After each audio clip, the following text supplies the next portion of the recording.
Réussir sur YouTube en 2021. Alors, je suis pas du tout expert certifié par YouTube. Généralement, tout ce que je raconte sur ma chaîne, c'est basé sur ma propre expérience. Ça fait déjà quelques années que je suis sur YouTube maintenant. J'ai fait pas mal d'erreurs, j'ai fait des recherches et c'est vraiment grâce à ça qu'au fil des mois, j'ai réussi à améliorer ma chaîne YouTube. J'ai commencé à grandir, donc à gagner des abonnés, à faire plus de vues.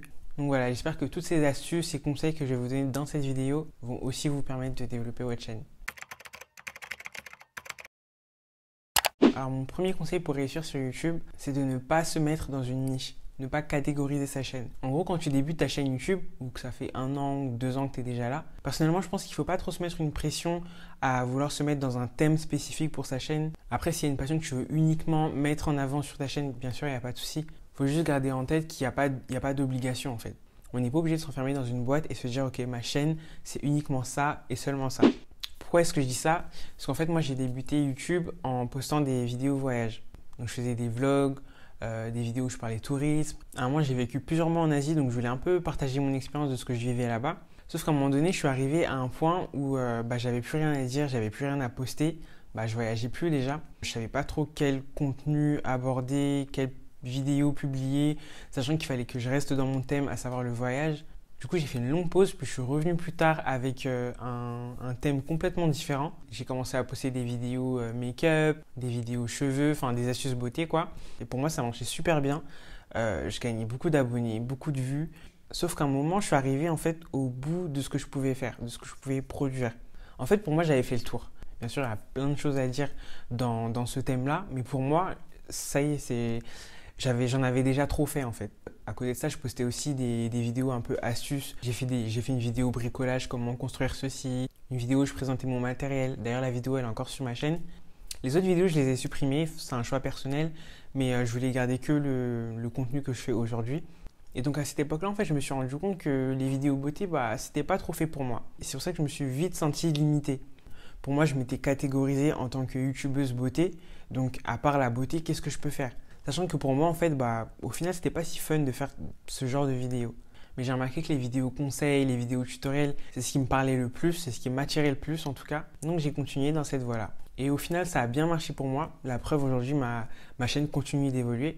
Donc ça prouve bien qu'on n'est pas obligé d'évoluer dans une seule et même niche. Après, dans mon cas, effectivement, j'ai arrêté les thèmes que je faisais avant. Mais pour vous donner un exemple, je vais prendre la youtubeuse iJustine que j'aime beaucoup. Donc c'est une youtubeuse avec des millions d'abonnés qui est connue pour ses vidéos tech.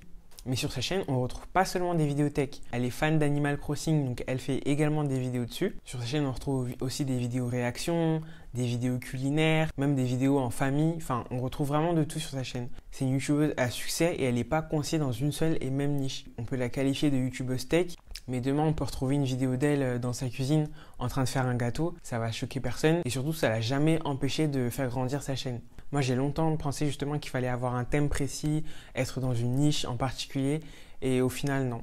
Par contre, ce qui est important, et là j'arrive à mon deuxième conseil, c'est de créer du contenu qui est recherché sur YouTube. Quand dans ta vidéo, tu vises une audience, ok, c'est bien de faire une vidéo, mais il faut faire une vidéo que les gens vont rechercher sur YouTube. Disons que tu veux faire une vidéo mode. Ne va pas faire une vidéo sur ton week-end shopping à Paris, parce qu'à moins que tu aies 100 000 abonnés, ton week-end shopping, en vrai, tout le monde s'en fout. En fait, pour rester dans le même thème, bon, moi, la mode, c'est pas trop mon truc, mais ce serait plutôt une vidéo du genre 10 articles Zara collection hiver à moins de 50 €, par exemple. Parce que dans ce thème-là, tu as quand même beaucoup plus de chances que quelqu'un tape sur YouTube Zara collection hiver plutôt que week-end shopping à Paris. Et le but, c'est vraiment de faire des vidéos que les gens recherchent sur YouTube. Donc, fais une vidéo sur une nouvelle paire qui vient de sortir, ou alors une vidéo où tu vas surfer sur un sujet tendance, ou alors sur un sujet qui fait actuellement le buzz. Ça va vraiment être le genre de vidéo qui va te permettre de gagner en visibilité. Ensuite, mon troisième conseil, c'est de bien référencer ces vidéos. Franchement, ça, j'ai envie de le dire dans chacune de mes vidéos. Le référencement, le référencement, le référencement. En fait, c'est tellement important et je vois beaucoup de personnes négliger ça. Alors que si tu te focalises sur ça, tu peux vraiment emmener ta chaîne à un level différent. Par exemple, quand on va taper sur YouTube, comment faire un montage Final Cut. Là, on voit ma petite tête apparaître. Parmi les milliers et milliers de vidéos qui existent en lien avec ce que j'ai tapé dans la barre de recherche, c'est ma vidéo qui ressort dans les premiers résultats de recherche. Pourquoi? Parce que justement, j'ai bien bossé mon référencement. Pour ceux qui ne savent pas ce que c'est le référencement, en gros, avec des mots simples, avant de publier ta vidéo, tu vas utiliser des mots-clés en particulier, tu vas formuler tes phrases de manière bien précise, tu vas utiliser des tags vraiment précis, pertinents par rapport à ta vidéo. Même la manière dont tu vas écrire ton titre, ça va faire partie du référencement. Pour ceux qui me suivent déjà depuis un bout de temps, j'en avais déjà parlé dans d'autres vidéos, je vais vous mettre les liens ici. Mais moi, pour mon référencement YouTube, j'utilise l'outil TubeBuddy. Et c'est cet outil qui me permet de trouver les bons mots-clés, les bons tags, comment faire mes titres, comment écrire mes descriptions, etc., etc. Je fais absolument tout avec cet outil. Donc ça, franchement, je le recommande à 200%. Il y a une version gratuite mais limitée et une version payante. La version payante, elle commence à 7 € par mois. Et si tu as moins de 1000 abonnés, tu as moins 50%. Donc sincèrement, c'est l'un des meilleurs investissements qu'on puisse faire pour sa chaîne. Il ne s'agit pas du tout d'un placement de produit, c'est pas une pub ou quoi que ce soit. Si je te dis ça, c'est parce que ça a vraiment beaucoup aidé ma chaîne. Et il y a beaucoup de gens qui négligent cet aspect-là alors que c'est super important. Bien référencer ta vidéo, ça permet d'accroître ta visibilité sur YouTube. Parce que généralement, quand on fait une recherche sur YouTube, on prend seulement les premières vidéos, enfin les vidéos qui sont sur la première page de résultats de recherche. On va rarement aller chercher des vidéos sur la deuxième page, la troisième page, etc. Donc si ta vidéo elle est visible nulle part dans les recherches, c'est potentiellement des vues en moins, surtout quand tu n'as pas beaucoup d'abonnés. Et là, pour le coup, le référencement, que tu aies 50 abonnés, que tu fasses 1000 vues par mois, ça n'impacte pas ton référencement. Tu peux avoir sur une vidéo 3 vues et être sur la première page de résultats de recherche. Et du coup, vu que mes vidéos elles sont bien visibles dans les résultats de recherche, ça me rapporte tous les mois encore plus de vues, encore plus d'abonnés. Mon quatrième conseil, c'est de bien comprendre comment fonctionne l'algorithme YouTube. Ça, c'est vraiment un autre élément super important si tu veux réussir sur YouTube. Si tu veux améliorer ta chaîne, tu dois absolument comprendre comment fonctionne la plateforme pour gagner en visibilité, pour gagner plus d'abonnés, pour gagner plus d'argent. Il y a quelques années, YouTube il se basait sur le nombre de vues que fait une vidéo pour la mettre en avant, pour la pousser et la montrer à plus de personnes. En gros, sur une vidéo, plus la vidéo augmentait en vues, plus la vidéo était partagée par YouTube. Et ça, du coup, c'était vraiment pas terrible. En fait, ça encourageait les gens à mettre des titres trompeurs, mensongers, ou alors de mettre des miniatures un peu choquantes, voire provocantes, justement pour attirer les personnes, pour que les gens cliquent sur la vidéo et regardent ce que c'est, dans le but de faire plus de vues. Donc tu pouvais te retrouver avec des chaînes avec 3 abonnés et une vidéo à 2 millions de vues, parce que YouTube justement poussait ces vidéos-là. Aujourd'hui, l'algorithme, il fonctionne différemment. Là, YouTube, ils vont plus viser la durée de visionnage de tes vidéos. Ils vont regarder ton taux de clic. Est-ce que les gens cliquent sur ta vidéo lorsqu'elles apparaissent je sais pas, en suggestion ou dans la page d'accueil ou peu importe. Ils vont regarder ta durée de rétention sur une vidéo de 10 minutes. Combien de temps est-ce que les gens regardent ta vidéo? Est-ce qu'ils restent jusqu'à au moins 5-6 minutes de ta vidéo ou alors ils regardent seulement 30 secondes de ta vidéo? On va aussi regarder ton taux d'engagement, etc., etc. Pareil, l'algorithme, c'est une vidéo que j'ai déjà traitée sur ma chaîne, donc je vais vous mettre le lien ici.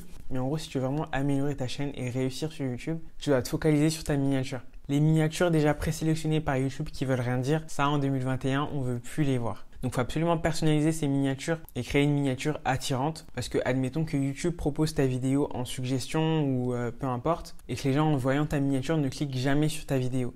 Ce que ça indique à l'algorithme, c'est que ta vidéo elle n'est pas attirante. Et ça pareil pour le titre. Le titre, tu peux pas mettre n'importe quoi. Il faut que ce soit un titre attirant, pas menteur, attirant et que les gens aient envie de cliquer en fait sur ta vidéo.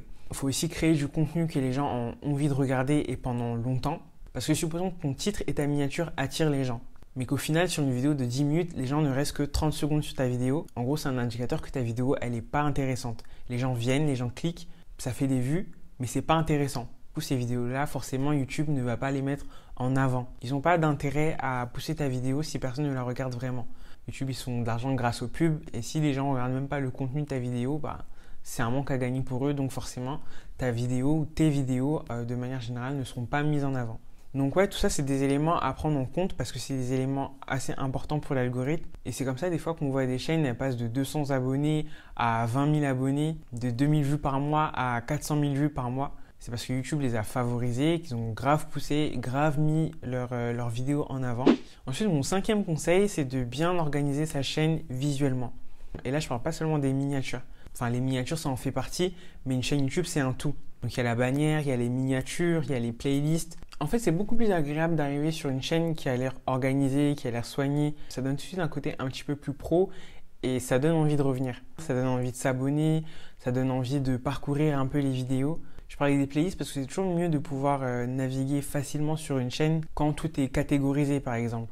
Par exemple, si c'est une chaîne culinaire, tu as une playlist recette gâteau, une playlist recette quiche, enfin bref, peu importe. Mais en gros, voilà, tu arrives sur une chaîne et tu sais où chercher l'information que tu recherches. Tu arrives à naviguer plus facilement, du coup l'expérience du lecteur, elle est un peu plus agréable. Les miniatures, si possible, il faut essayer de les harmoniser. Par exemple, avoir une couleur prédominante sur sa chaîne ou une police d'écriture qu'on va utiliser pour chaque miniature. En gros, ça aide si par exemple ta vidéo se retrouve en suggestion.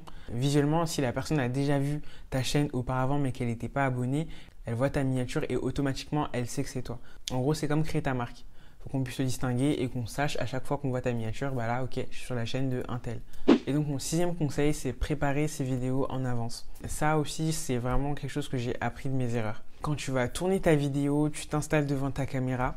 Si tu n'as rien préparé, tu vas soit te retrouver avec des blancs entre chaque phrase, ou alors tu vas trop parler, tu vas grave t'étaler et tu vas faire du hors-sujet. Du coup. Et après, du coup, parfois, c'est un petit peu dur de revenir sur le sujet principal. Donc, du coup, tu perds du temps et tu perds aussi potentiellement l'attention du lecteur. Du coup, quand tu ne te prépares pas, des fois au montage, tu te rends compte que tu as dit 2 fois la même chose sans t'en rendre compte parce que pendant le tournage, tu parles. Et du coup, au montage, tu te rends compte que tu dois enlever une bonne partie de ce que tu avais enregistré parce que tu l'as déjà dit quelque part dans la vidéo. Ça, c'est vraiment du vécu et c'est super, super frustrant. Ne pas se préparer, c'est une perte de temps incroyable. Sur une vidéo, je ne m'étais pas préparé qui durait environ 7 minutes. Le tournage, il a duré au moins 2 heures. Tout ça parce que je ne m'étais pas préparé, parce que je faisais que de parler dans le vent, je m'éloignais du sujet, etc. Des fois, il y a des choses de base que tu as prévu de dire dans une vidéo, mais pendant le tournage, tu oublies, vu que tu t'es pas préparé. Et ça, du coup, tu t'en rends compte longtemps après, quand c'est déjà trop tard. Et ça, c'est vraiment chiant. Donc, c'est vraiment super important de se poser, de faire des recherches par rapport à ces vidéos, mais aussi de préparer sa vidéo, de savoir ce qu'on va dire dans cette vidéo. Moi, si ça peut vous aider, je me suis créé un calendrier où je sais qu'à telle date, je dois faire telle vidéo. Donc, cette vidéo, je vais la préparer. Je vais préparer le script. Et en fait, dans mon script, le sujet, il est divisé en plusieurs catégories avec un rappel des points que je dois aborder. Du coup, quand je me tiens devant la caméra, je sais de quoi je dois parler, je sais ce que je dois développer devant la caméra. Et du coup, je gagne énormément de temps. C'est un vrai gain de temps de se préparer avant. Ça saoule un peu des fois. Ça peut des fois mettre autant de temps que le tournage ou même voire plus. Mais pour être productif, selon moi, c'est super important. Après, si je peux ajouter des erreurs sur YouTube, vous allez en faire. Que vous soyez débutant ou même avec de l'expérience depuis des années sur YouTube, des erreurs, vous allez en faire et c'est parfaitement normal. Jusqu'aujourd'hui, je fais encore plein de bêtises sur YouTube, mais voilà, grâce à ces bêtises, j'apprends pas mal de choses.